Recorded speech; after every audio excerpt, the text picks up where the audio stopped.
Hello and good morning, everyone. It's a pleasure to moderate today's session. CFOs powering cost optimization with a growth mindset. I mean, that's a difficult balance to strike, but we are going to bring out the best experts to give you some yarn on that as to how they strike a balance of growth and cost optimization, from AI-driven efficiencies to building a cost-conscious culture. And let's get inspired by their thoughts. So I'll straight away go to Mr. Kapil Singla. Sir, how do you foster a cost-conscious culture at Essar Power while ensuring teams remain motivated and aligned with strategic goals? Thank you, Palak. So this is one of the key questions which come into mind for a CFO, because finance is the lifeblood of business. And you have to keep the cost going, but at the same time, you should ensure that the business is growing and efficiency and other things are improving. So how to do? So if you see in our organizations or in power business, if your top line is 100, your bottom line is 5. So instead of, if you are not able to increase the top line, we say that a rupee saved is 20 rupees earned. So that's you save if 100 rupees, then you are earning 20 times of what you have saved.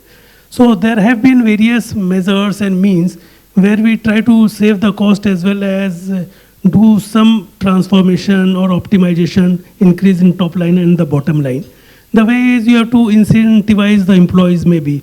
It may not be monetary incentive, but if you work in an organization, there is something which is called recognition or small incentive given to the employee, wherein they come up with some new ideas of doing a thing in a different way which reduces the cost.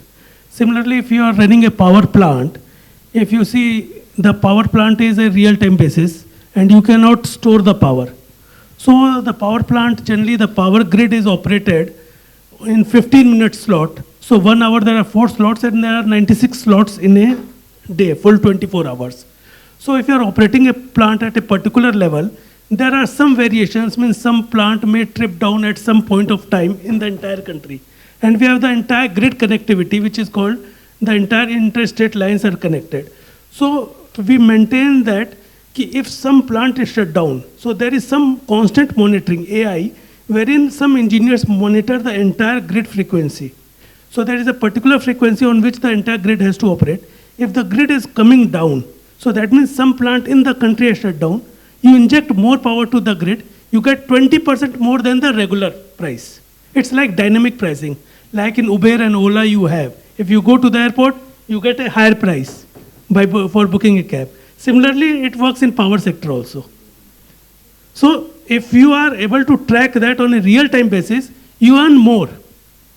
And that is, you have to take it on a real-time basis because it's only 15-minute slot. So if a frequency is going down, you inject more power. Similarly, if it is going up, you reduce your power. And suppose if your plant is shut down, similarly, the generator or the company, whether it is Adani, NTPC, or whosoever plant is shut down or tripped, then they are penalized. And the other party who is meeting the power demand is given that incentive. So in this way, there are many ways where you do some cost-effective or some out-of-box thinking, something which is beyond the normal course of business, where you increase either the top line or the bottom line. And here, the manpower, the employees are the key force. So employee is the first asset of the organization that you have to keep in forefront to do any such measures. So it's not like that cost saving is employee cutting or cutting the pocket of. So thank you, Kapil ji. That is some insight into the operations of a power company. I would like to ask Manoj ji, CaratLane.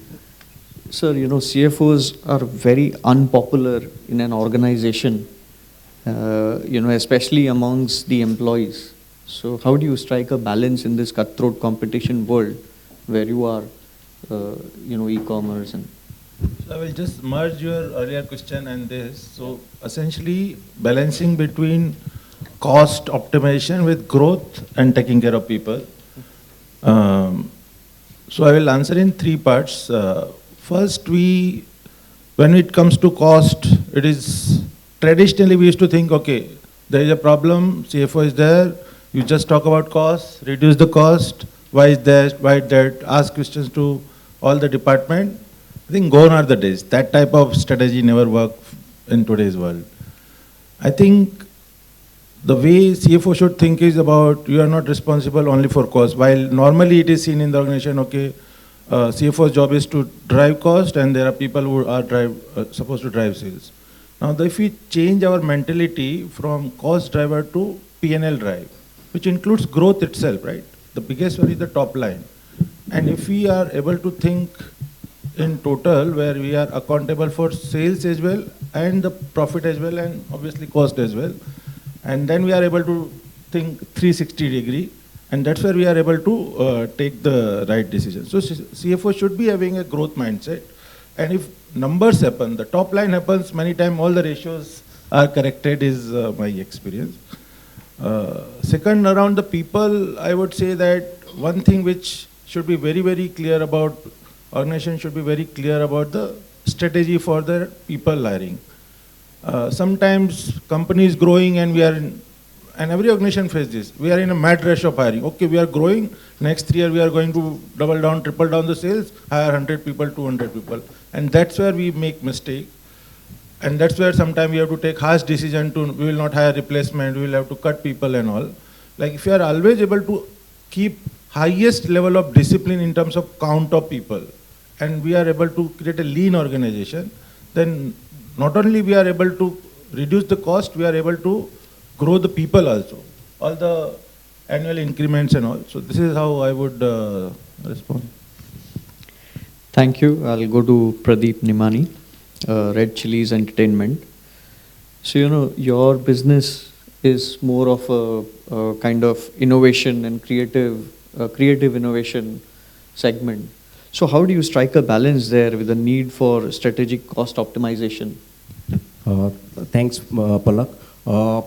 Basically, there is always a trade-off between creativity and cost. So we try to separate core vision from the creative extras. Creative extras where, like director wants something extra which can be edited or which can be removed from the film. So what we do here in creativity, in the very beginning or pre-production is very, very important. So what we do is at the pre-production level only we decide whether we are going for a VFX or a real shoot. At the pre-production only we decide whether the location where we can get the rebate. At the pre-production itself we decide what can be the best shot which can be kept in the shoot so that you don't have to spend your money in the edit. First we lock this. Of course, actors, the script, the film which can emotionally connect it to the audience, what kind of audience will be there, all these things we do in the very beginning and then followed by a detailed and controlled production. And that's how we achieve the trade-off between creativity and cost. The best example what I can give you all aware of the Jawan. The picture which is the blockbuster of a Bollywood industry, one of the blockbuster of Bollywood industry, where we have done the creativity, we have given more important and a control production, and that's how we achieve the success. Pradeep, where does cost actually shoot up from your estimates in production company? Yeah, so what happens is, very, very good very question. Shortly. Yeah, so what happens is we in the beginning, as I told you, we decide that, okay, it's going to be for 100 days of shoot. But when we, on the shoot, when we go, there are so many challenges we face. Is it the tantrum of the stars actually? Not really. Nowadays, not pictures are not chali nahi raha hai picture mein. So tantram and all are the actors are very, very supportive. Let me just take a 1 minute giving example of Mr. Khan. Sometime he may come late by say 1 hour. But when he leaves, he will only leave when director allows. He will be there 6 o'clock in the morning and he'll ask director for his comfort. So, and including not only Mr. Khan, other actors also, they are coming on time. The only thing, there are in between, there are challenges, something happens and all. That's how, it will go up. So just to answer that, like what we do at a pre-planning stage, only pre-production, we try to minimize all these. Okay, from movie industry, let us move to Mr. Dinesh Modi, Cactus Communications. Can you share a specific example at your company where AI or automation significantly reduced cost while improving? I'm sure AI has improved efficiency, but the burnt of that is faced by the employees. So can you share some example of that push and pull in your organization? Sure. So I think AI is no more a buzzword. I think everybody needs to adopt, especially in the organizations which are completely going to change in the coming years. So we as a company also have adopted a lot of steps where we want to be efficient. We want to run lean and mean and want to cut down the manual work which we have been doing. One of the key change which we did, as an example I'm going to quote, is our full AR process. So we as a company bill almost 15,000 clients every month. And we get money into different countries spread across, say, 50 bank accounts. And then that entry has to happen into the system. So now, earlier all this were being done manually. Someone will go to the one bank account, two bank account, download the statement, put the entry into Excel, and then into Oracle finally. Now, all this process is getting done by an AI software application, which goes to the bank, downloads the statement, puts the entry into Excel, verifies with our customer bank data, and then uploads into Oracle. If there's any error, then that's the only time when you do intervention to check it. But otherwise, everything is seamless. So that saved almost, say, 5 persons' worth of work. But effectively also means that while you're automating all these things, you would run with a smaller team size. But, you know, and we don't want to let people go. So obviously what we have done is to upskill them.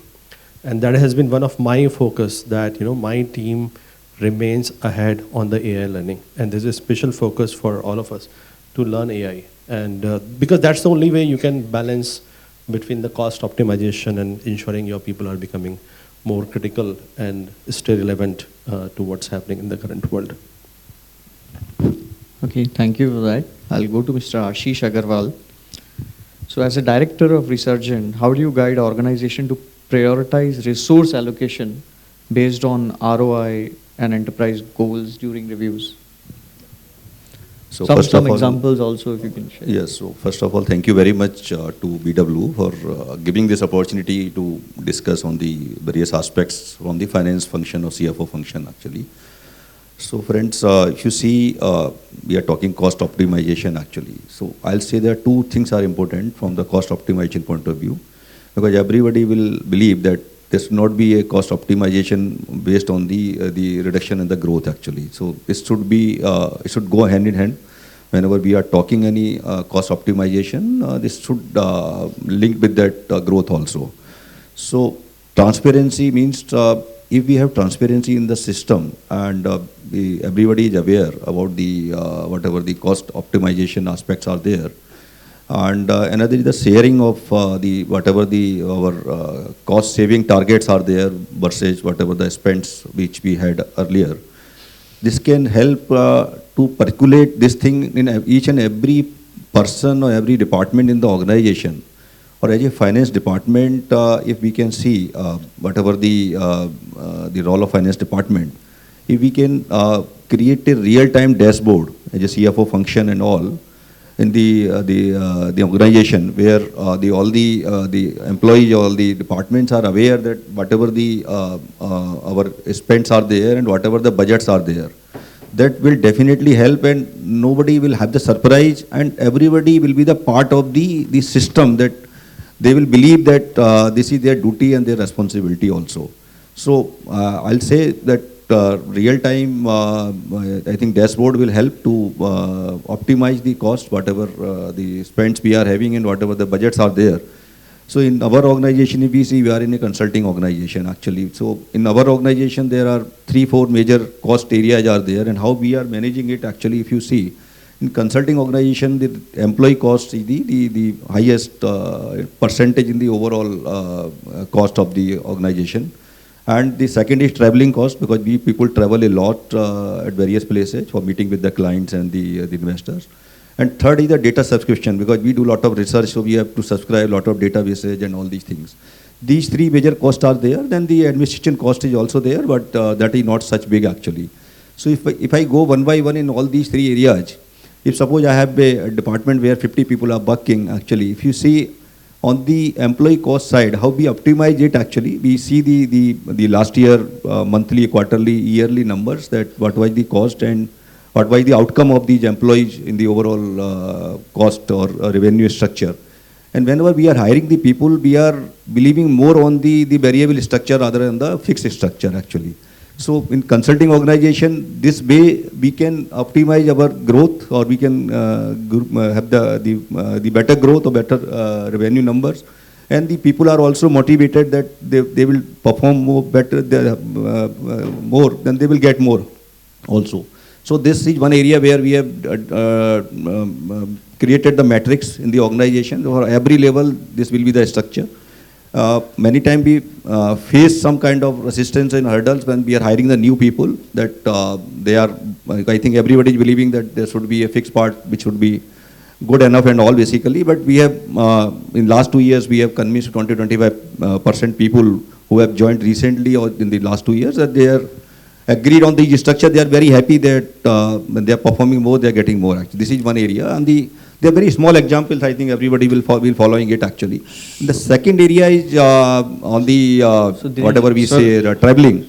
So coming to examples, yeah. I would like to take a view from everybody on what is the boldest cost optimization move that has been made by each of you in your career, and how has it paid off, as in what has been the outcome, with examples to everybody. What is the boldest move you have taken in cost optimization during your career? So boldest move, I'll say that this optimization of this salary structure by way of fixed and variable, because in our kind of organization, this is the major cost actually. Achha. Yeah. So if I can take it from others also. Dinesh. With example, with a good example, yeah. And how has it paid off? So as an organization, even if it has angered anybody, or it has cost some, yeah, but it has still paid off. So post-COVID, and during the COVID, I think most of the company went remote. We at Cactus continue to be remote even today. I think we are very few who are left where people really don't go to office or have a fixed hour. So we have almost 800 employees working in India. Of that, almost earlier though everybody was in Bombay, but nowadays it's like 300 are in Bombay and 500 in Mumbai. My typical office intake, people who come to office, is almost 15-20 people on a daily basis. I'm still the old school, so I still go to office, but many of them don't come. So that was one boldest move. We continue to stick to it. Of course, it saves us cost on office space and everything, because we cut down almost 80% of the space we used to have, and all other expenses. But there are some side effects also when you do these kind of things, right? When you still need to have people coming to office once in a while and ensuring that they are all taken care of. So you pay for travel and food and everything. So that's a big thing which we are running as an organization and doing. There are trade-offs, but I think it's working fine as long as your work is structured. You can well define and you have systems and processes where you can track the performance of the people. In a very low end activity, probably this may not work, but in our case, I think it's working fine. We'll see how next couple of years goes, and we'll see whether we will able to stick or not. So Pradeep ji, okay, as you said, movie industry is in a yeah. crisis. So Bollywood quickly is coming, I'm saying that we don't have cost optimization word in Red Chillies. We have a cost maximization. I'm going against the tide. I'm giving the real life example during the COVID. Though, I mean, in industry, there was a lot of cut happened, 30%, 35%, Mr. Khan and our board, and where I was a part of the committee and all, we decided not to cut a single rupee salary. That's one. We have given the increment, we have given the bonus. So that's cost maximization. Even if you take that, they immediately have the impact that we were having a darling film, which was on the shoot. People during the COVID also came. We kept them in the JW Marriott. We all protocol we followed. So I'm saying that cost maximization, by paying them, by motivating them, we could gain larger benefit. Does Mr. SRK also take bonus and increments? He gives us bonus, and we are so fortunate to have legend like him, and I'm fortunate to work with him. Yes. Yeah, so as Palak mentioned that there are instances when some persons may feel bad when you do such. SR is famous for bonus and increments So- to the promoters. No, for employees also. It's a very, so like old business houses, if you see like Tata, Birla, Essar, so at least we keep, like I mentioned, cost cutting is not cutting the pocket of the employees. It's giving incentive to the employees so that they do something extra out of box. And similarly, one of the real life example I would like to mention that in one of the project, we had some cost overrun, not this company, some earlier company, and we wanted to take additional debt.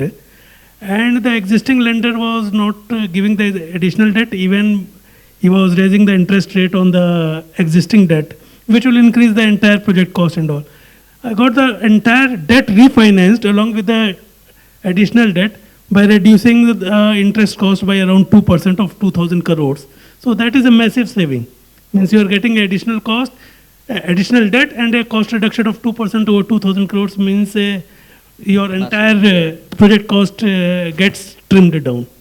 That's a So very big. that is something. So once the existing scheduled bank or the government bank thinks no, why we should support. So we tell them that you are a stakeholder. You are not just a lender. So it's not that you are coming only to take interest, but you are a part of the project as a stakeholder. Like the promoter put in equity, you have put in debt. So you have got the immediate stake or equal stake in the project. At So that- CaratLane, how do you Yeah. do, Mr. So Manoj? I will give a few examples.